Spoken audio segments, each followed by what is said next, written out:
Charles Hoskinson, IOHK. Marco Streng, Genesis Mining. Daniel Kraft, Namecoin. Moderated by Anthony Day, Deloitte. Good morning, Malta. Thank you very much. Fantastic attendance. Thank you guys all for getting up early to join us here. I'm very excited for this panel. We've got a fantastic group of individuals. Very lucky to have some very experienced people, some very big names in the blockchain space, people who've worked in technology for a long time in a number of different contexts, in a number of different industries, in a number of different ways. And we're here to talk about permissioned versus permissionless. A topic that has polarized opinion very often. Blockchain as a technology has created strong opinions, has got people talking about the technology, I think more than any that we've seen so far. Maybe AI just on the edge of that, but in terms of being able to say, no, it's this, no, it's that. People making strong definitional statements around what blockchain should be. And we're going to try and break that down a little bit today, trying to present some objective views from either side, from different perspectives, because in reality, I don't think it's versus. I don't think it's one or the other. I think you can create value with any flavor variation of any technology. It's around looking for that opportunity. It's around getting the right people around you and doing something in the real world that can make a difference. So we're going to unpick that a little bit today. Very excited to be here with Michael, Samuel, Marco, Charles, and Daniel, each giving a very different perspective. We're going to start with Samuel. Help us frame the discussion a little bit. We've got people here who've worked in government sector. You've had experience working with ICOs as a technical advisor. You've worked for large automotives. You've worked in insurance. You've seen public, private sector, permissioned and permissionless. Talk to me about the different perspectives, the different questions people have asked, and the challenges you've seen on both sides. Yeah, so when we start, I see that from my background in enterprise software development, that there's a lot of companies that specifically say, listen, we have privacy requirements, we have an audit process, and we have responsibility that we have to deal with. We cannot just simply put all the information on the blockchain, especially when we look at, for example, GDPR, which further complicates it. Now, this is the one side, and this is the side that says, can we change the blockchain to fit our processes?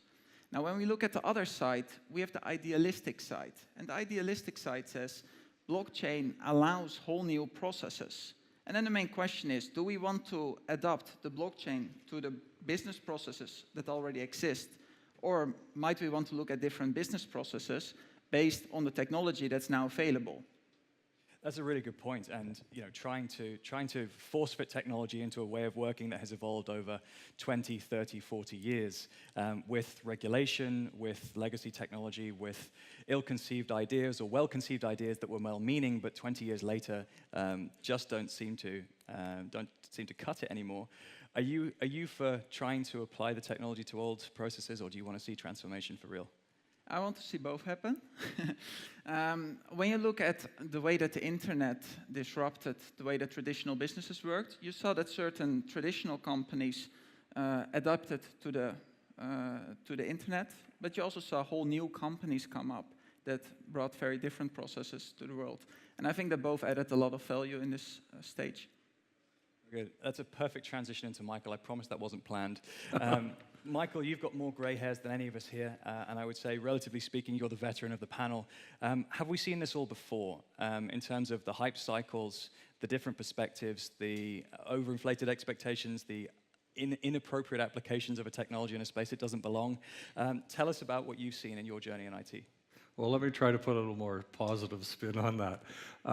Yeah, I've been in IT or software development for 45 years, and I've been fortunate to be at the early stage of many different technologies. And when we first encountered this topic of permission versus permissionless, I said, well, what have we seen before? If you look at the early operating systems, they all started permissionless. And we know now that operating systems, Windows, Unix, Linux, et cetera, they're all highly permissioned to support business applications. You look at the early versions of the World Wide Web that started in 1990, 1991.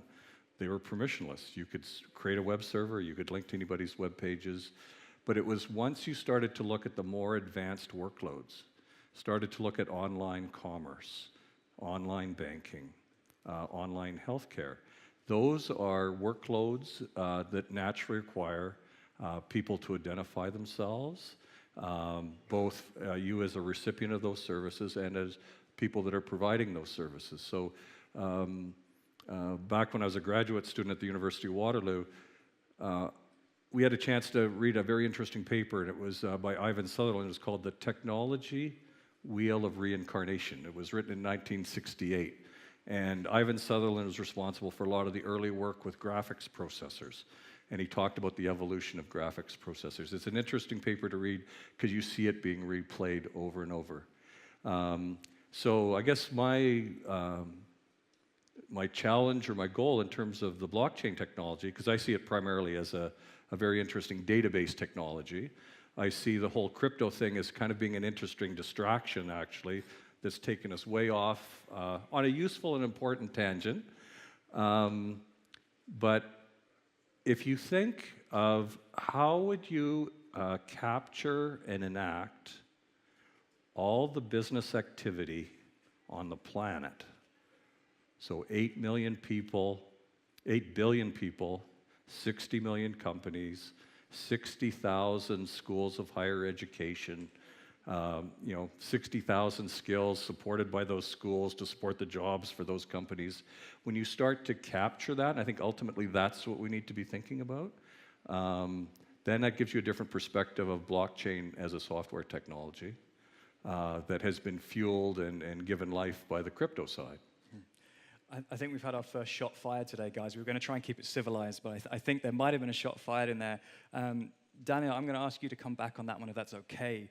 As I said, this is not I don't think this is an either or which is better, but in your view, looking at permissionless blockchains, most of your career has been to date based around coins and cryptocurrency. Do you have a counter to that in terms of the value that digital currency, cryptocurrency has provided, whether there's a space for blockchain as a data-based technology and also blockchain as a currency technology? Yes. So let me first of all respond to the points you've raised. So I would say that even a permissionless blockchain, the term permissionless here is on a very different level than when you say an operating system without permissions. Because even on a permissionless blockchain, you still have private keys and digital signatures that identify the users and give them access to their funds and not someone else. So the permissionless aspect here is not about permission to just move around money as you wish, but more about permission to actually participate in the blockchain and participate in the exchange. So let me now get back to your original question. So I would say that blockchain as just a data structure might be an interesting thing to apply because it has all those guarantees because of how it is built, that the data is kind of immutable or that you notice any modifications. But that is something that has been around for a long time. So the really interesting aspect of what made blockchain big was kind of when Satoshi Nakamoto created Bitcoin 10 years ago, was that he didn't invent the blockchain as a data structure in that sense, but he solved the double spending problem. And he told us how you could build a completely decentralized and trustless system that just works and where the nodes reach consensus and that is secure. So that is the revolutionary part about it, I would say. So blockchain in a permission setting as a database might make things more efficient in some ways and might improve upon existing processes, but it's certainly not the revolutionary part. And the really revolutionary part and the part that really enables new things that couldn't be done before, that is in permissionless blockchains that are completely decentralized, completely open. All right. Thank you very much for that. And I think what we're already starting to see is a real discussion and elaboration around where value is created. And I think we can argue in any direction. The degree of revolutionariness, if I can use that phrase, I think we'll come back to that because I think that's really interesting as to where do we see full potential around permission and permissionless over time. Charles, I'm going to flip to you if that's okay, because you threw a bit of a spanner in the works earlier this morning when we started saying permissioned versus permissionless. You say, well, actually, why can't you have both? Obviously, you had experience as a co-founder of Ethereum, Cardano, now IOHK. Tell me a little bit about hybrid blockchains. or if that's the term you would use. So when you take a look at permission or permissionless, all you're really talking about is who's in control. And there's this illusion of control that we like to have in the cryptocurrency space at the moment. It's like, I at the moment can have no influence over Bitcoin in terms of its consensus algorithm. I'd have to start a multi-billion-dollar mining operation to do that, to have a meaningful hash percentage. So I really don't have any control over the system anymore. And if you look at EOS, it's 21 nodes. It's like you could buy some tokens, but it's going to be very difficult without massive capital investments to have control. So in essence, I say, look, at the end of the day, you're always going to have some notion of someone running it. It's just a question of who's doing it, what incentives do they have, why are they doing it, these types of things that matter. And if you're clever about those trust pairings, you're clever about how these things are wired together, then you can end up building a system that tends to operate with original intent. You have that immutability, that auditability, that time stamping, and even if it's politically inconvenient, the system will do what you want it to do. Now, in terms of fusing both of these things together, I see permission ledgers as potentially the great onboarder to people throughout the world into the cryptocurrency spectrum, or at least into the decentralized service spectrum. So, for example, we operate in Africa. We have office in Addis Ababa, and one of our goals is to bring 1.5 million coffee farmers into the permission ledger space, get them into a supply chain management system. Now, what happens when we do that? It means we've created digital identities for every single one of those 1.5 million farmers. And it means we now have a way of interfacing with them, and we can connect them through a side chain to Bitcoin or to Ethereum or to Cardano. And then they can use that for financial services. And so these are the types of fusions that we look for. First, can you create the right trust pairing so that the system behaves with original intent and it operates at the lowest possible cost? Two, once you've created such a system, how do you wire those systems together, the internet of blockchains? And once you have that, then you actually have a beautiful ecosystem that millions of people can use with certainty that they're all going to play by the same rules, even if they're inconvenient to a particular person. Fantastic. Thank you for that. I might pick up on a couple of things. Firstly, I'm really curious, what are the exciting and challenging parts of trying to take blockchain to Ethiopia? A lot of us here are working in European settings, North American settings. Trying to explain blockchain to an Ethiopian farmer may actually be the same challenge as trying to explain it to an audience in Malta. But tell us a little bit more about your experience. Well, you don't explain it to them. You start with real-life problems they want to solve. For example, you say, would you like to get a better price for the beans you sell? At the moment, they have to send text messages around and try to find the right washing station to sell at, to say you can get better price discovery. That's a real-life problem. Don't even mention the blockchain. Second, how do you get investments to upgrade the farms? There's all kinds of things you can do, like stumping. It's where you cut down the tree, an old tree, and let it regrow. When it regrows, you get 2 to 3 times as many beans. Basic thing. But where does the capital come from to enable these types of things? Or insurance for the farms. So what you're doing is you say, we can give you access to credit, we can give you insurance, and better price discovery. Then from the government side, they can get better traceability, they can get more fair trade, they can get better sustainability. 90% of Ethiopia's biodiversity has been destroyed over the last century. This is a country where the lion is the national symbol, and they only have a few thousand left in the wild because of agricultural practices and rapid population growth. So you go to the government and say, adopting this system, you can get much better outcomes. And then you go to foreign investors and say, you can get better trackability and certainty that the farms are behaving according to the schemes that you've set up. So those are the conversations you have. Blockchain is just a tool to enable that, and you don't even talk about that. It's just like saying, I want to communicate with my friends, use VoIP. Do we really talk about VoIP? No, we talk about Messenger or Skype or things that live above it. So the interfaces and experiences matter far more. Good. Thank you for sharing that. And to all those in the audience, if you want to talk about blockchain, don't talk about blockchain. That's a pro tip. It's the fight club of societies. Very good. Marco, I'm going to flip to you. Obviously, you're here representing one of the largest mining companies in the cryptocurrency space.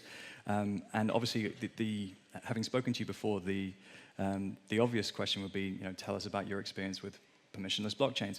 But actually, you told me that you are getting interest to have your organization support from an infrastructure perspective permissioned blockchains. Tell us more about that. Well, I mean, we were all, from the beginning on, driven by the ideals of blockchain, and I think it was a very good summary from your side, Dan, that when you come from an idealistic perspective, the permissionless are the ones that you're very fascinated about, and that's, of course, what we are primarily focusing when we are building our blockchain infrastructure or mining infrastructure, is to build basically the decentralized backbone of the blockchain world. And I think, I mean, this is really the most fascinating point, that blockchain can create more equality and more openness and transparency in the world. And especially, I really like also when you're talking about Africa, is that you have such a big gap between the privileged world and the unprivileged world, and there is no motive or incentive from the privileged world to close that gap, because there is no real money or economical incentive in the unprivileged world. But blockchain goes out of the dimension, out of the usual financial world, and is there and is open for everyone, and can really drive a lot of benefit on a global level. So that's what we are really fascinated about, but of course, now they're forming a lot of applications on a permissioned side. I mean, there's a lot of governments that are very interested in it. I personally think that, of course, you have to be careful. The more you permission it, the more it goes away from the ideal of real blockchain and the idea of Satoshi. And but of course, this is exciting, and this space will also evolve. And I think for me, it's important. It's always to leave the innovation go. So no restriction. Don't force anything in the space. I think it was also when we started, we were really bullish on the whole cryptocurrency altcoin space, where everyone was highly criticizing altcoins, saying, oh, it's a distraction to Bitcoin. And now we have seen a lot of, actually, a lot of new coins come up. A lot of are questionable, that's naturally, but a lot of them have real innovative values. And in that regard, our goal is to build up more blockchain infrastructure, make it more decentral, which is another interesting dialogue to have, because there is an innate driver for centralization, unfortunately, because large-scale mining operations have an economy of scale and have an advantage over home mining systems. But Genesis Mining is also offering the possibility for everyone to start or to mine in a highly advanced and most efficient setup in the cloud. And in that way, we are decentralizing hash power again. Of course, you could say physically they are still centralized, but this is a challenge this is a topic that we have prioritized a lot, to make that cloud mining in a way more trustless and give the control of the machines to the users in the end that are remotely connected to the machines. In all, I think this is a very fascinating space, and I'm very, very curious of what I was blown away to see also on a high level government, global political level, what kind of inquiries we got. I could never have thought that I'm around with so much high politicians at one point and talk to these kind of to these people on such a high level. But I'm waking up every morning and I'm fascinated of what is about to come, and this space is really the place to be right now in tech. Brilliant. Thank you very much for a small glimpse into Marco's world and into mining and the interest in mining. Cloud-based, decentralized. We've heard even in the same conversation, the original vision of Satoshi. As soon as you hear someone say the original vision of Satoshi, you know that they might just be leaning towards decentralize everything. But in the same time, you said anything can create value. So, a balanced perspective, or maybe a hybrid personality, or both sides of the businessman and the decentralizist there coming through. I want to say thank you very much, guys, for giving us a short, brief introduction into your worlds. For those in the audience, guys are going to be here for hopefully the rest of the day. I'm sure you've got a whole bunch of questions. We're not going to have a lot of time to do that on stage right now. But clearly there is a huge wealth of experience, great brain power, some philosophy there, some years and years of experience of doing things the hard way. But that has got the industry and blockchain permissioned and permissionless to where it is today. So I want to thank my panel, and guys, please could you give them a big round of applause.